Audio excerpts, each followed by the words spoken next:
Right now, a quiet but massive $20 billion migration of funds is happening across the globe, and it's heading straight for India. For years, tech giants and hyperscalers like Amazon, Google, Microsoft were pouring billions into the Middle East to build the data centers that power our digital world, cloud computing, and the massive AI boom. But a sudden geopolitical crisis that we all know about has completely flipped the script. Major data centers operators are facing direct attacks in countries like UAE, Bahrain, and it is very sad because these facilities provide technical and data support to American defense suppliers. They are suddenly being treated as legitimate wartime targets. AWS has already reported damage to its facilities from Iranian drone attacks.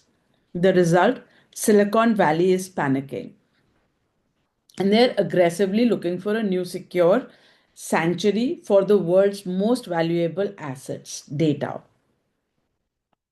Now, their numbers are only pointing to one destination, India.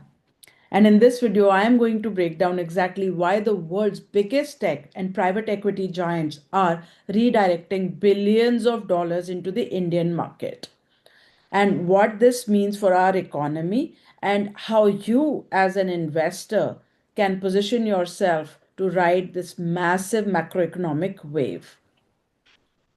Now, to understand the sheer scale of this shift, you have to understand why the Gulf was winning in the first place. Building a data center requires three things: cheap power, vast amounts of land, and ease of doing business. And the Gulf countries, especially the UAE and Saudi Arabia, had all three. They were heavily adopting cheap renewable energy and rolling out the red carpet for the foreign tech investment. Now, because of this, the Gulf region captured about 2% of the entire global data center capacity. Amazon alone built six massive data centers in the region. But data centers are the brains of the modern economy. And in modern warfare, taking out the brain is the ultimate strategy. And when the current crisis escalated, these massive server farms went from safe haven investments to sitting ducks. Now, the recent drone strikes provided that ease of doing business means absolutely nothing if the physical servers can be blown up overnight. The hyperscalers realized their Middle Eastern infrastructure was fundamentally fragile. Now, they needed a sanctuary, a market with massive scale, technical talent, and most important, geopolitical stability. And this is where India comes into the picture. Currently, India holds about 4% of global data center capacity. And because of this geopolitical shift, that number is about to explode. According to a report by property consultancy Cushman and Wakefield, developers are preparing to invest nearly $20 billion to bring new data center capacities online in India. Now, let me put it in perspective. It costs about $7.1 million to build just 1 megawatt of data center capacity. And that does not even include the cost of land. By 2030, India's total data center capacity is expected to hit a staggering 4 gigawatts. You can do the maths. Where is all this money going? Now, the epicenter of this boom is the Mumbai metropolitan region, but it is not just Google, Microsoft, Amazon building their own captive servers. We are also seeing massive private equity funds and pure play data center operators like Blackstone and Brookfield aggressively expanding their footprint in India to capitalize on this shift. Now, these funds know that the AI revolution, the open AI, automated workflows, predictive tech requires an astronomical amount of computing power. And whoever owns the real estate and the servers that host that power, they own the future of the economy. So, what does this mean for you? That's the important question. If you are a high earning Indian professional watching this, you are probably not going to go out and buy a $7 million megawatt server farm. But this $20 million migration is a perfect example of how massive growth is actually created.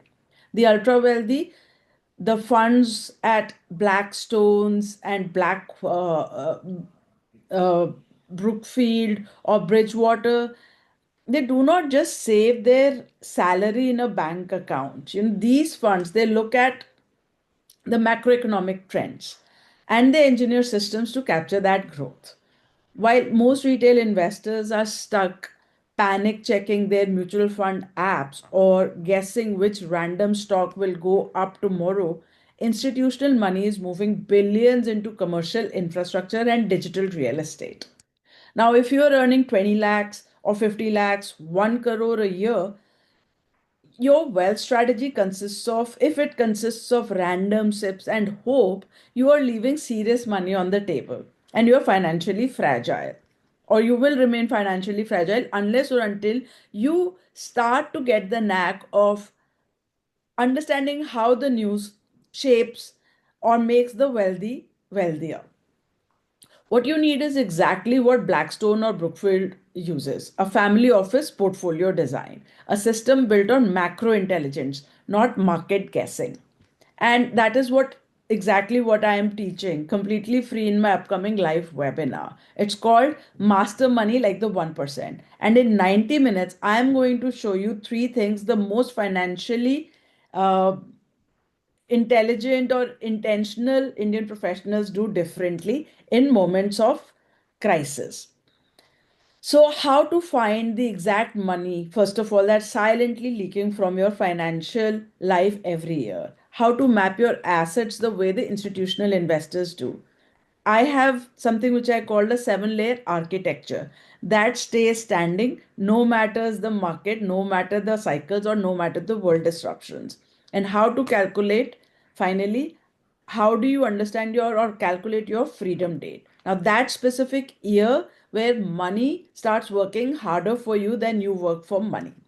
So, this is not a sales pitch. This is an invitation to a 90-minute webinar where we discuss institutional frameworks and learn from the experience that I gained during the 2008 financial collapse, which is basically adapted for the Indian professionals earning 20 lakhs and above.